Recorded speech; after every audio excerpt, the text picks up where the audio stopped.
We all go a little mad sometimes. No, Billy!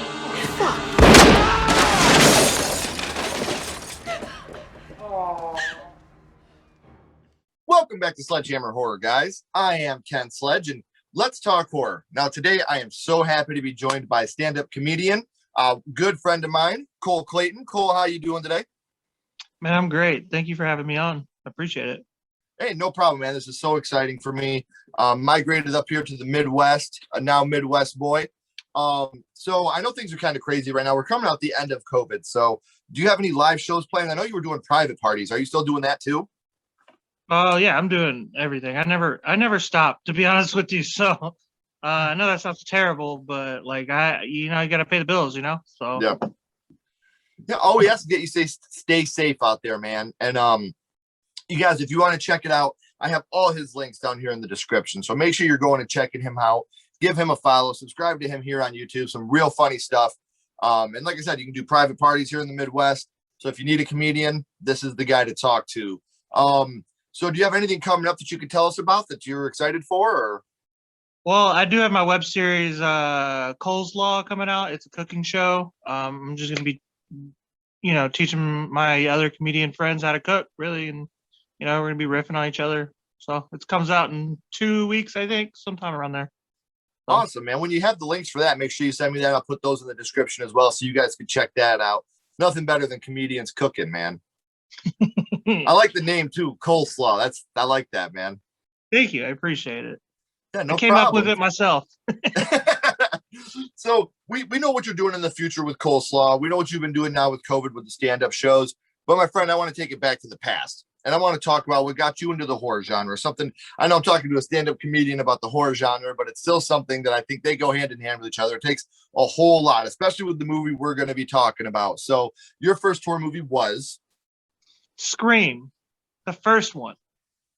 See, and comedy is very much in that movie. And I think horror always, you need comedy in a horror movie to, bounce back and forth off each other, to have a little bit of levity. So do you remember how old you were the first time you watched it? I probably 9-10 years old. I want to say 5th grade, so probably about 10. So by that point, that movie had already been 8 years old, I believe. Right. So I was late in the game for sure.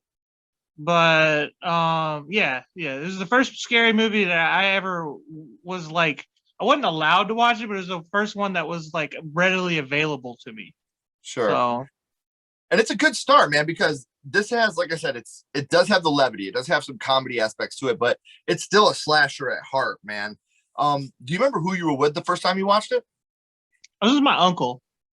It's always the uncle, man. Yeah, my mother's brother, who, bless his heart, I love the man to death, but he is not the best decision maker. He's been in and out of jail and everything. So he also let me watch The Girl Next Door a few weeks later, and then the Texas Chainsaw Massacre not too long after that. So I don't care what anybody says about him. I think he's all right, man.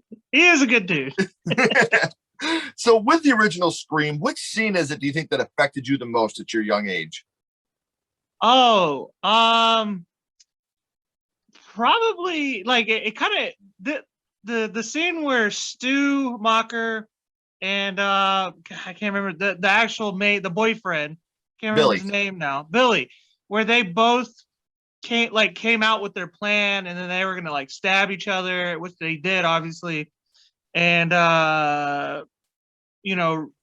tried to realize this plan to each other and to Sydney. We're like, well, we're going to be the victims and everything. And then they're going to think that blah, blah, blah, blah. And then that kind of really introduced me to like what psychos are in the world. You know what I mean? Like I have I've been very mistrusting of people since then, to be honest with you, because I'm like, that could actually happen, Well, and it's funny because we just watched, Billy die, upstairs. So we're thinking this guy's dead. Then he's stumbling down the stairs, and like you said, he goes right into the whole, we all go a little mad sometimes, and then there's that twist. We often forget how great of a twist that was, but that was pretty awesome, especially at a young age. You're like, I just watched this guy die. What the hell's going on? Right. And the whole time they're trying to lead you to believe that it is him. And then they take the heat off of him. It's bubblegum now because the movie is over 20 years old, over almost 25. I think it's 25 years old. Holy shit. But yeah, no, I imagine at the time of the movie's like release, that had to have been one of the biggest plot twists since maybe like Darth Vader being Luke's father. You know what I mean? Like, it was definitely insane. I seen this one in the theater, luckily, and I just remember being like, "Oh my god, that's fucking crazy!" right. So when someone brings up Scream to you, what is the first thing that pops into your head? Ghostface, of course. You know, what's your favorite scary movie? You know? So awesome, man. And here's what I love about Scream. You always, in every movie, you have the same killer being Ghostface, but it's always a different killer underneath that mask. Right. You know, so you can make the argument that you always have the same killer, but you have a different killer in every movie, which is something I genuinely love about the Scream franchise. And I think very highly of the Scream franchise. I'm very excited for Scream 5. I'll never call it Scream like it's titled, but Scream 5 coming out this year. I'm very, very excited for that. Isn't it supposed to be like a soft reboot? Like it's supposed to have a lot of the major characters in it, but they're also trying to like change course of new characters, I guess. So, and it is what it is. I don't know, man. I'll still watch it. You know what I mean? Like, I'm a fan for life. So I didn't watch the TV show though. The TV show, I was like, I don't know about this. It was all right. It's something that I could give or take. You know. Okay. So we're talking about Scream. We talked about which scene affected you the most, but what is your favorite scene from the original Scream? My favorite scene from the original Scream. Probably when Jamie Kennedy, I can't remember. Why can I never remember anybody's name? But Jamie Kennedy is explaining. He's in the movie, The Blockbuster, and he's explaining how everything's going to work out, and he essentially does call it. You know what I mean? So you don't realize it until you go back and watch the movie the second time. You're like, he told us what was going to happen. You know what I mean? And that's always really stuck with me because he's like the nerdy kid, which I've never been the nerdy kid, but I always was like an oddball. Like I was always like, hey, something doesn't seem right. And nobody ever believed me, you know, as the kid. Like I was just always trying to, hey, look out for everybody. Probably because of this movie. Again, I was paranoid as a child. And nobody ever wanted to listen to me. So, and then things ended up happening that way. And Jamie Kennedy's character, Randy. Randy. That's right. He died in the second one, and that made me very sad, and really kind of irked me. And I didn't really want to watch after that. But yeah, well, that scene when he's explaining what's going to happen in the blockbuster, and he absolutely delivers the best, most quotable line of the whole movie at that scene when he looks over at him and he's just like, "Everybody's a suspect. Everybody's a suspect, right? Even me, especially me." I love the intensity that he says it with. Like, such a huge fan of Randy. So we talked about your favorite scene and which one affected you most, Cole. But now I want to go a little dark on you here. Which kill from this movie is your favorite / most memorable kill from the movie? You know what? Honestly, what was the blonde chick? I can't remember. She was a big actor back in the day, but the best friend, Dewey's sister, where she got caught in the garage. Oh, that fucked me up. That still fucks me up to this day. I can't even. I know it. In looking back, it's very obviously a prop, like wax doll, but just the way it mangled her, it still fucks. I get nightmares from that shit to this day sometimes. The strongest garage door of all time. Right. Garages will just like close on you and then open back up too, by the way. Like, this one was like, fuck this. So we talked about Scream a little bit and how influential that movie is. And while we're on the subject of Scream, my friend, I am going to switch directions here a little bit, but I'm going to say Scream on you here. What's your favorite scary movie, Cole? What is your favorite horror movie of all time? Favorite horror movie of all time?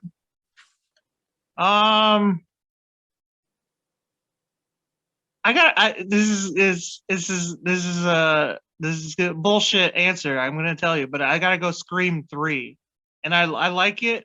What? Yeah, you blew me away just now. Scream 1, 2, and 3. I love them all. And I was sad that Randy wasn't going to be in the third one, obviously. Mm-hmm. But I really like. I believe that because of what happened with Columbine and what happened with 9/11 and everything, Scream 3 didn't want to take the whole dark aspect that they did with the first two movies, so they brought more like comedic effort to it. And that really made the movie for me. Like it was like kind of like cheesy, but still a horror flick at the same time. And I really love that. And I wish more people would do that. And as a matter of fact, Vince Vaughn has a movie coming that just came out called Freaky. I haven't gotten a chance. Was it good? I want to see it. I want to see it. It's so good, man. Like it's one of those films that like, it's funny because the original title of that film was Freaky Friday the 13th. And Warner Brothers stepped in and was like, no, that's just not going to fucking happen at all. So they changed it to just Freaky. And he absolutely kills it in this movie. Like he's so believable as a fucking 17-year-old girl. And the kills in it, like it has one of the most brutal kills I've ever seen in any horror movie in it at the very beginning. And it's a great movie, man. I definitely recommend checking it out because it also does have that comedy to it. Right. But it's a slasher at heart with comedy elements sprinkled on top. So definitely worth a watch, man. Yeah, I like Vince Vaughn a lot. And if it's as good as you say, that probably will end up taking the crown for my favorite scary movie or horror flick. But yeah, anything that you can kind of mix comedy in, but it doesn't like you get like the parodies like Scary Movie, obviously, and what is it? What was it, Haunted House that came out with the Wayans brothers? Yeah, I think it was Haunted House. A few years ago. It was making fun of like the Paranormal Activities. Right. Because the Wayans brothers left Scary Movie, and I guess they decided to do a new thing. And those are just more stupid and funny more than they are scary. I like the scary aspect with the funny. You know what I mean? I will defend Scary Movie 1 and 2 to the death, man. I think those movies are good. They are a good movie. Yeah, I think they're brilliant. I think because they take the airplane approach to comedy where like the actors are acting so serious. Like they're not acting slapstick. They're acting serious. Like they're showing their true acting chops, but they're saying and doing the dumbest fucking things in the world.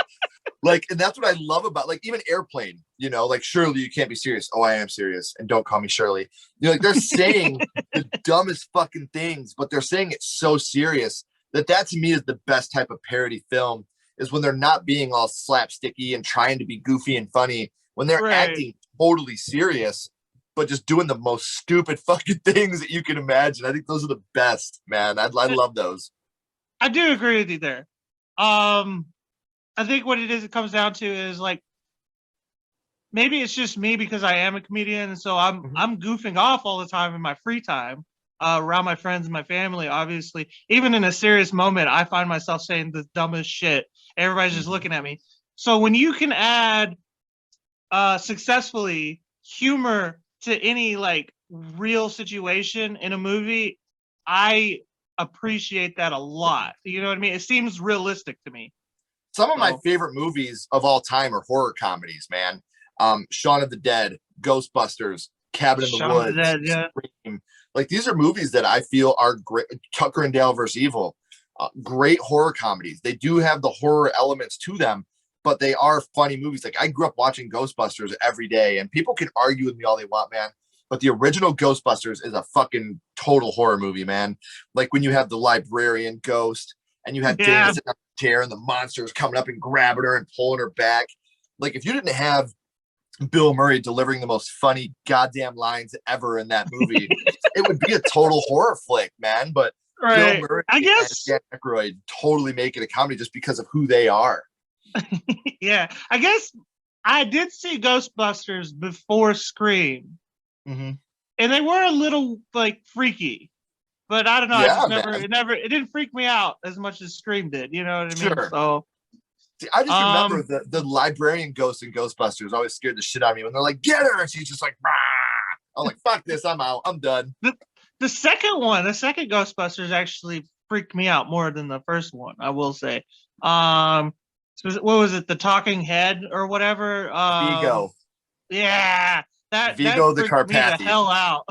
See, the part two that got me, man, is when Janos is a ghost and he's on the bike and the baby's out on the building and he reaches his hand and grabs the baby and pulls it back to the bike. It flies off. That scared the shit out of me when I was a kid, man. I was like, I'm done. This is dumb. I'm too scared now. See, I look at Ghostbusters as a horror comedy, and I look at Ghostbusters 2 as a comedy horror. I think that Ghostbusters tried to have horror elements first with comedy sprinkled. And I think Ghostbusters 2 was made more for kids, more than the original was made. That's how I look at the Ninja Turtles too. Like the first one was more of a serious adult movie. And then Ninja Turtles 2, Secret of the Ooze, was just totally directed right at kids. You know, the first Ninja Turtles has a lot of dark shit in it, like with addiction and, you know, the beat down. Like there's some dark shit in the first Ninja Turtle movie, man. It's kind of alarming how I was allowed to watch the Teenage Mutant Ninja Turtles as a kid. And I'm looking back, I'm like, what? My mom let me watch this? Yeah, the first Ninja Turtles is a dark movie, bro. So before I let you go, and again, I want to thank you so much for coming on. We always end this with a skull count. We're going to go back to Scream.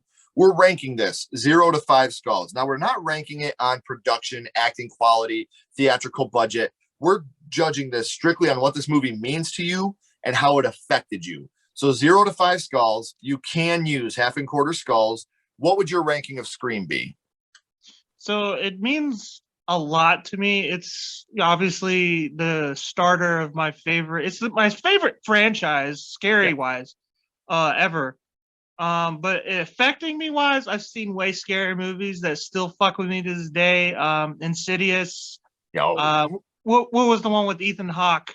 Not the Sinister. Not Sinister, not The Purge, right? The Sinister. That one I still wake up with cold sweats over. Dude, the lawnmower scene, man. One of the best jump scares of all time, dude. Love it. I've seen that movie one time, and it's still I get chills.